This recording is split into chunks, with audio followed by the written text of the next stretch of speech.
High all what I eight in a day during my pregnancy చూసేయండి. బ్రేక్ఫాస్ట్కి అయితే ఉప్మా చక్కెర ఎందుకో ఈ కాంబినేషన్లో తినాలనిపించింది. ఇలా తిని కొన్ని ఇయర్స్ అయినట్లుంది. ఉప్మా మాత్రం నాకు అసలు నచ్చేది కాదు, ఇప్పుడు అది తినాలనిపిస్తుంది. తర్వాత ఒక 1 అవర్ తర్వాత నేను కుకుంబర్ తీసుకున్నాను, కొంచెం తిన్నాను, మిగిలిపోయినట్టు ఇలా కళ్ళకు కూడా పెట్టుకున్నాను, చల్లగా ఉంటుందని. నెక్స్ట్ 1 అవర్ తర్వాత కోకోనట్ వాటర్ తీసుకున్నాను. ఇంక ఎగ్జాక్ట్గా లంచ్కి తినేకి ముందు ఈ పొన్నంగినేని ఆకు సూప్ ఇచ్చారు, ఎందుకంటే నాకు ఆకలి వేయట్లేదు, ఎక్కువ తినడం లేదనేసి. సో ఈ సూప్ తాగామనుకోండి బాగా ఆకలేస్తుంది, పిచ్చగా తింటాము. వైట్ రైస్ లంచ్కి, నెక్స్ట్ బెండకాయ ఫ్రై, కొంచెం పొన్నంగినేని ఆకు ఫ్రై, మిక్స్డ్ వెజిటేబుల్ సాంబార్ అనమాట. సూప్ తాగగానే చాలా ఎక్కువ ఆకలేస్తుంది, క్వాంటిటీ కూడా ఎక్కువ తింటాము, ఎంత తిన్నా ఇంకా తినాలనిపిస్తూ ఉంటుంది.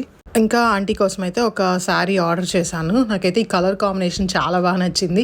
మీకు ఎలా అనిపించిందో కామెంట్ చేయండి. ఇది ఏదైనా సింపుల్ ఫంక్షన్స్కి అలా వేసుకోవడానికి బాగుంటుంది, చూడడానికి చాలా గ్రాండ్గా ఉన్నా కూడా కొంచెం లైట్ వెయిట్గా ఉంది, క్యారీ చేయడానికి ఈజీగా ఉంటుంది. ఇది పళ్ళు. ఇంకా బ్లౌజ్ వచ్చేసి ఫుల్ బ్లూ కలర్లో వచ్చి చిన్న చిన్న ఫ్లవర్స్ లాగా, డాట్స్ లాగా అలా ఉంది. ఇది నేను ఇవ్వడము అయిపోయింది, ఆంటీ ఆల్రెడీ దాని స్టిచ్చింగ్ కూడా ఇవ్వడం అయిపోయింది. స్టిచ్ చేసుకొని చూపిస్తాను కట్టుకొని అనేసి అన్నారు. ఇంకా ఈవినింగ్ స్నాక్స్కి వచ్చేసి బేనుషకాయ మామిడికాయలు తినేసాం అనమాట. నాకు వెయిట్ చేస్తుంది అనేసి నేను కుకుంబరు, ఈ కోకోనట్ వాటర్ ఇవన్నీ ఎక్కువ తీసుకుంటున్నాను. ఒక్కాయ మాత్రం ఫుల్గా తినేసాను. ఇంకా డిన్నర్కి అంటే ఒక 7కి అలా మసాలా పూరి తిన్నాను. ఇది నేనే చేశాను ఇంట్లో, రెసిపీ కూడా మీకు షేర్ చేస్తాను. ఇంకా శారీ ప్రోడక్ట్ కూడా ట్యాగ్ చేశాను, కావాలంటే చెక్ చేయండి. వీడియో నచ్చితే లైక్ అండ్ సబ్స్క్రైబ్.